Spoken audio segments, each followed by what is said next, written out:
There is a place inside of you that is tired, not tired from a long day or a sleepless night, but tired in a way that sleep does not seem to touch.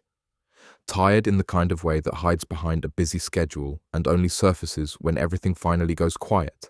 Tired of holding everything together. Tired of mentally rehearsing every possible outcome. Tired of carrying things that were never meant to rest on your shoulders in the first place. And if that is where you find yourself right now, you are exactly where this message can reach you. Because what God wants to say to you today is not a lecture. It is not a list of things you should be doing better. It is not a reminder of what you failed at last week, or last year, or in a season so long ago you thought you were done feeling it. It is something far more quiet than any of that, far more tender. He wants to say, I have you. That is it. 3 words. I have you. Not I will have you once you get it together. Not I had you back when you were doing well. Not I will consider having you once you prove that you are serious about changing. Right now, in this moment, with everything still unresolved, with your questions still open and your plans still uncertain and your heart carrying more than it lets on. I have you, and the invitation being extended to you today is simply this: to let that be enough. Not to figure everything out before you receive it. Not to clean yourself up before you sit down. Just to receive it. To let those 3 words do what they were always meant to do. To stop the striving and to rest. There is a kind of exhaustion that comes from trying to be your own anchor, from waking up every day and immediately picking up every weight that was there the night before, from moving through the world as though everything depends on you getting it exactly right. You were not designed for that. No one is. The human soul was built for dependence on something greater than itself. And when we spend our days trying to outrun that reality, trying to manage everything through sheer willpower and careful planning and constant mental activity, we wear ourselves down to something hollow. And then we wonder why we feel empty even when the calendar is full. We wonder why even the good things in life stop feeling like enough.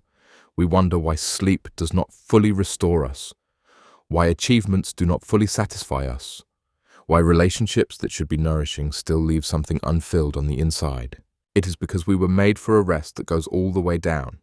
Not just rest for the body, not just a vacation or a slow weekend. Rest for the soul, the kind of stillness that settles into your bones and quiets the noise at the center of you. And that kind of rest only comes from one place, from releasing the grip, from choosing, sometimes moment by moment, sometimes breath by breath, to let go of what you were never supposed to be carrying, to stop performing the role of the person who has it all together and simply be a person who is held. That is the invitation. That is what today is about. Think about what you are holding right now, not just the big things, the small ones too, because sometimes it is not the enormous burdens that wear us down the most. It is the accumulation of 1,000 small things we have been refusing to put down. The conversation you replayed 100 times, turning it over, wondering what you should have said, what they really meant, whether it changed something permanently. The decision you cannot stop second-guessing even though you made it weeks ago and there is no undoing it now. The relationship that has been sitting in the back of your mind like a low hum you cannot quite turn off. The future you are trying to construct entirely on your own, measuring out every variable. As though if you just think about it enough, the uncertainty will collapse into something manageable.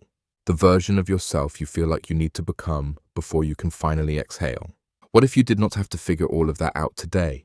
What if today, right now, the only thing being asked of you is to breathe and to receive and to be held for a little while by the one who has never once been surprised by your life, the one who knew every chapter before the first page was written, the one for whom your worst moment was not a revelation and your lowest point was not the end of the story, because here is what is true. He was not caught off guard by the season you are in. He did not look down at your circumstances and think, "Oh no, I did not see that coming." He is not scrambling to make a new plan. He is not frustrated that things took this particular shape. He sees the full picture, and in the full picture, you are not lost. You are not abandoned. You are not a problem without a solution. You are loved, and you are held, even right now. Surrender is a word that makes a lot of people uncomfortable. And I understand why. It sounds like defeat. It sounds like giving up. In the language of the world, in the culture we were all raised in, to surrender is to lose. It is to admit that you were not strong enough. It is to wave the white flag and walk away with nothing. But in the language of the spirit, surrender is the most powerful thing a person can do. It is not weakness dressed up in spiritual language. It is the act of stepping out of a role you were never equipped to carry and trusting it to the one who is. Think about what it actually costs to refuse to surrender. The mental energy of trying to control outcomes that are not in your hands. The physical toll of chronic anxiety on a body that was not built for constant threat response. The spiritual toll of trying to be God over your own life while simultaneously calling yourself His child. That division costs something. It always does. Because you cannot fully rest in someone else's care if you are secretly convinced that you need to be managing everything yourself. You cannot fully receive peace if you keep picking the burden back up the moment someone else tries to carry it. Surrender is not a one-time event. It is a practice, sometimes a daily one, sometimes an hourly one. But every time you choose it, every time you open your hands and say, "I trust you with this," something shifts, not always in your circumstances, but in you, in the quality of your breathing, in the way your shoulders sit, in the subtle but unmistakable feeling of being not alone. That feeling is real. It is not manufactured. It is the result of a soul returning to its proper posture, which is not striving, but resting in the arms of the one who holds all things. Imagine for a moment what it would feel like to not be afraid of tomorrow, not pretending tomorrow does not exist. Not ignoring the real things that are going to need your attention and your energy and your time. Not spiritual bypassing or pretending the hard things are not hard, but genuinely, from somewhere deep inside, not being afraid of what comes next. Trusting that you will have what you need when the moment arrives.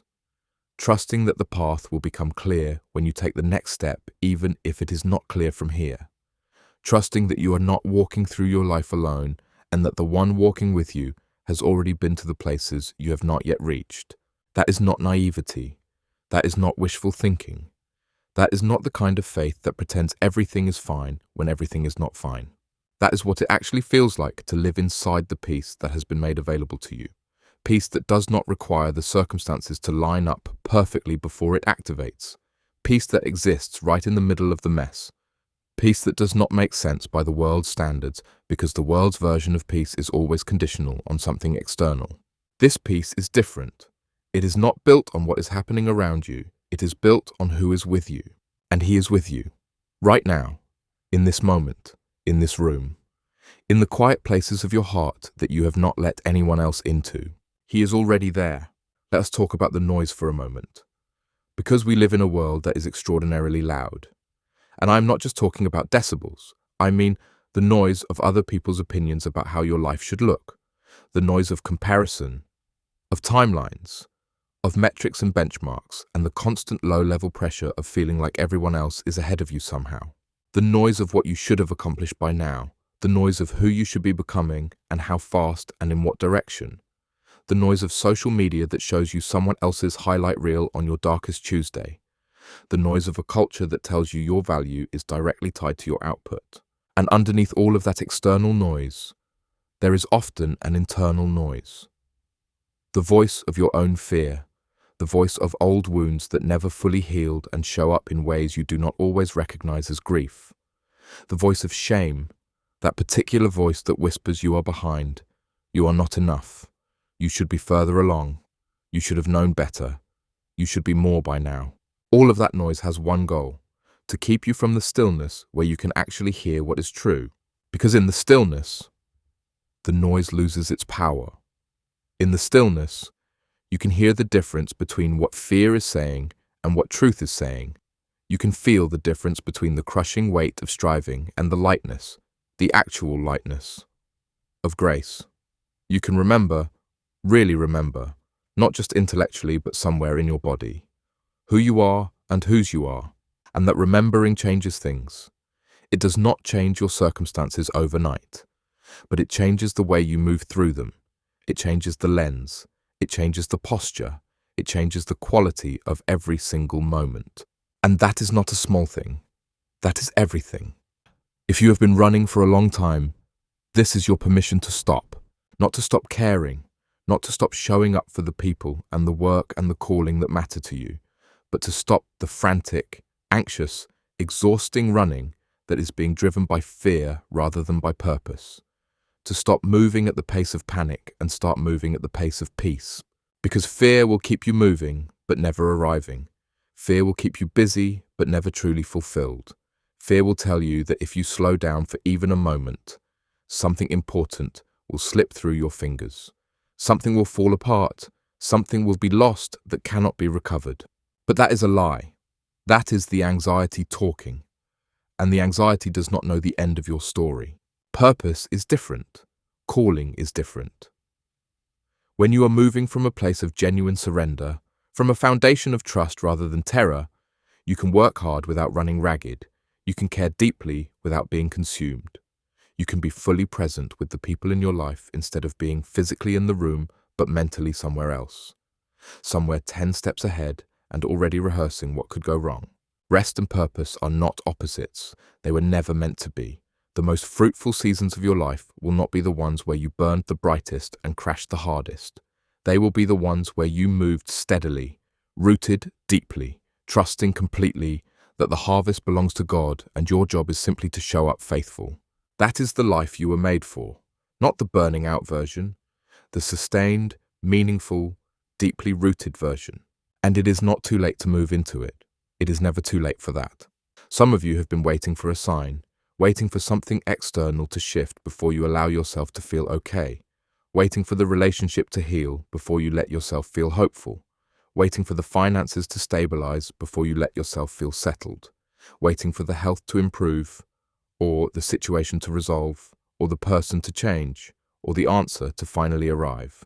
And you have told yourself that once those things happen, then you will be okay, then you will be able to rest, then you will finally feel the peace you have been reading about and hearing about and wanting with everything in you.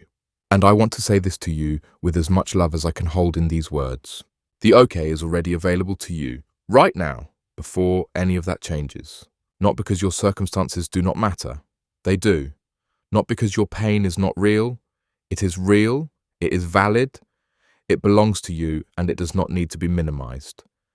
But there is a part of you, a deep and essential and indestructible part of you, that can be at peace even while other parts of your life are still in process. That part is your soul, and your soul can be anchored even when everything around it is moving. Your soul can be held even when nothing around you feels stable. That is not denial. It is not pretending. It is not forcing a smile over something that hurts. It is depth. It is the difference between a tree that is rooted deeply in good soil and one that has been sitting in the same pot so long that its roots have nowhere to go. When your roots go deep enough, storms do not destroy you. They may bend you. They may shake you in ways that are genuinely frightening. They may strip some things from your branches that you did not think you could lose. But they do not uproot you. And the way roots go deep is through surrender, through trust, through choosing again and again to return to the one who is steady when you are not. I want to stay here for a moment with the idea of returning, because I think one of the most quietly liberating truths about this life of faith is that returning is always possible. No matter how far you have wandered from peace, no matter how long you have been white-knuckling it on your own, no matter how many times you have said, "I trust you with this," and then reached back out and grabbed it again, returning is always possible. There is no distance too far. There is no season too dry. There is no version of you too worn down or too disappointed or too cynical or too exhausted for this to still be true. You can come back. You can return to the stillness. You can open your hands again even if you closed them yesterday, even if you closed them this morning, even if you are sitting here right now with your hands closed tightly around things you know you are supposed to let go of but cannot quite seem to release. You can start with just the willingness, just the desire. You can say, "I want to trust you with this." Even if the trusting has not fully arrived yet, that is enough to begin. That is all it has ever taken to begin. Because he is not waiting for a perfect surrender. He is just waiting for a real one, even a messy one, even a trembling one. Even one that says, "I do not know how to do this, but I want to try." That is a beginning. And beginnings are sacred things. There is something I want you to do right now, if you are willing. Just breathe in slowly and out. Let your shoulders drop, not performatively, but actually. Let them fall. Let your jaw release. Let the tension in your hands go. Let your stomach soften. You do not have to perform right now. You do not have to have the right words or the right posture or the right amount of faith or the right emotional state. You do not have to feel spiritual for this to be real. You do not have to feel anything in particular. You can come exactly as you are. Worn down is fine. Confused is fine. Barely hanging on is fine. Doubting is fine. Numb is fine. Grieving is fine. Frustrated is fine. Somewhere between okay and not okay is fine. He has seen you in every version of yourself. In the versions you would show anyone, and in the versions you have shown no one. In the versions you are proud of, and in the versions that still make you wince when you think about them. And he has never once turned away. So just be here, in this breath, in this moment, without the armor you usually wear, without the performance you have been keeping up. Let yourself be found right where you are, which is where you always were, which is exactly where he has been waiting. One of the most beautiful things about grace is that it does not require you to have earned it. By definition, it cannot be earned. It is simply given, freely, completely, without condition and without end. And yet so many people live as though they are on a point system, as though the measure of God's care for them fluctuates based on how well they are doing. So they push themselves harder and harder, hoping that if they do enough, show up enough, sacrifice enough, suffer enough, they will finally feel deserving of the love they already have. But that is not how this works. That is the performance mindset applied to the one relationship in existence that has never required a performance. You were loved before you did anything to earn it. You were chosen before you proved yourself worthy of being chosen. You are not a project that needed to demonstrate its value before being accepted. You are a child who was already claimed, already named, already known, and all the striving in the world will not make that more true than it already is. Which means you can rest, not because you have earned the right to rest, not because you have checked enough boxes or logged enough hours or reached some invisible threshold of spiritual adequacy, but because rest has been given to you. It is not a reward for the faithful few. It is the inheritance of everyone who will receive it. The question has never been whether you deserve it. The question is simply whether you will receive it. The seasons of life are real, and they are not all the same. Some of them are full and bright and abundant, easy to be grateful in, easy to look around and see evidence of goodness everywhere. And some of them are quiet and long and dim in a way that makes you wonder if the light is ever coming back. Some seasons feel like waiting with no end in sight, like standing at a door that will not open no matter how many times you knock. Some feel like loss, like something essential has been removed and you are not sure who you are in the absence of it.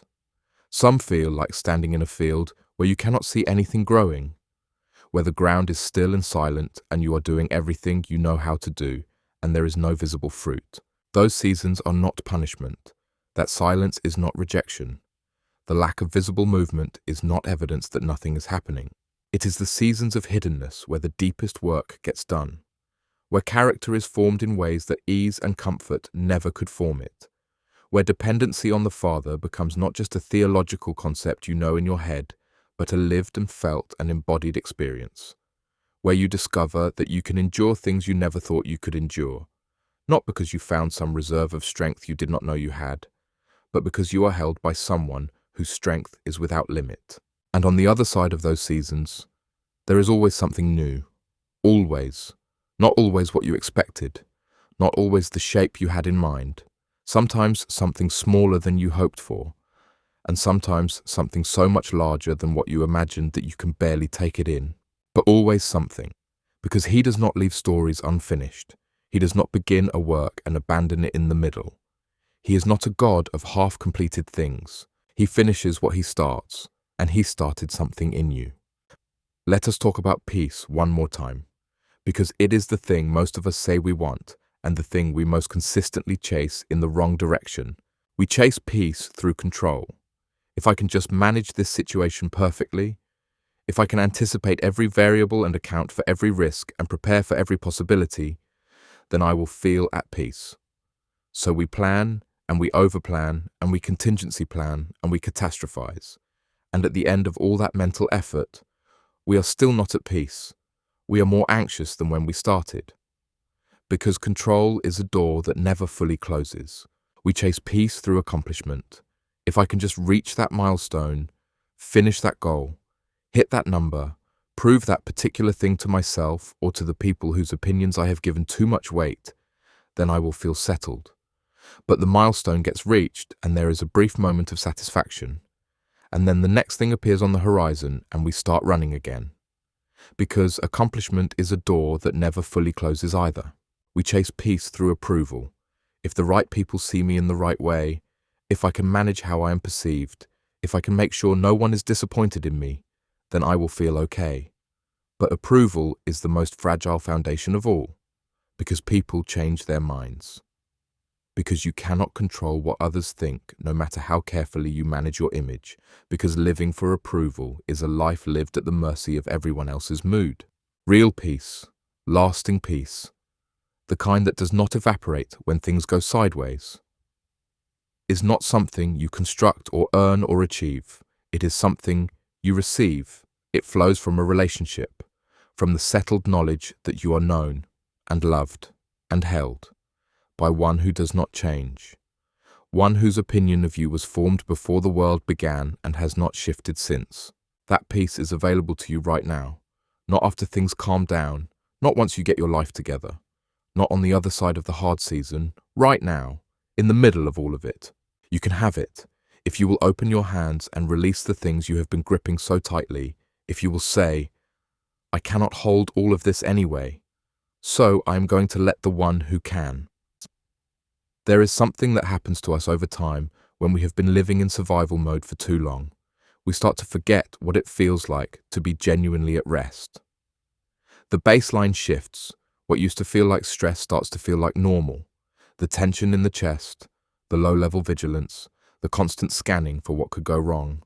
It all becomes so familiar that we stop recognizing it as something that needs to change. And then someone asks us how we are doing and we say fine, because by our adjusted standard, we are fine. We are functioning. We are getting through. And that feels like enough because we have forgotten that we were made for more than getting through. You were made for more than surviving. You were made for a life that has something underneath it, something solid, something that does not shift when circumstances shift, something that holds you steady, not because everything is going well, but because something deeper than circumstance is present in you. That something is not a discipline you have to manufacture. It is not a feeling you have to chase. It is not a state you arrive at after enough spiritual practice. It is a gift. It is the result of being in relationship with the one who is himself the source of all peace. The one who does not carry peace the way we carry it, fragile and conditional and dependent on how the day is going. He is peace. And when you are in him, that peace is available to you at all times. Not perfectly accessed at all times, not perfectly felt at all times, but available, always present, always just one open hand away. The invitation is never closed. The door does not lock. You cannot wander so far or stay away so long that you arrive back and find the welcome gone. The welcome is always there. The peace is always there. The arms are always open. And you can come back to that as many times as you need to. Today, tomorrow, in the middle of the night, 6 months from now, when you wake up anxious again.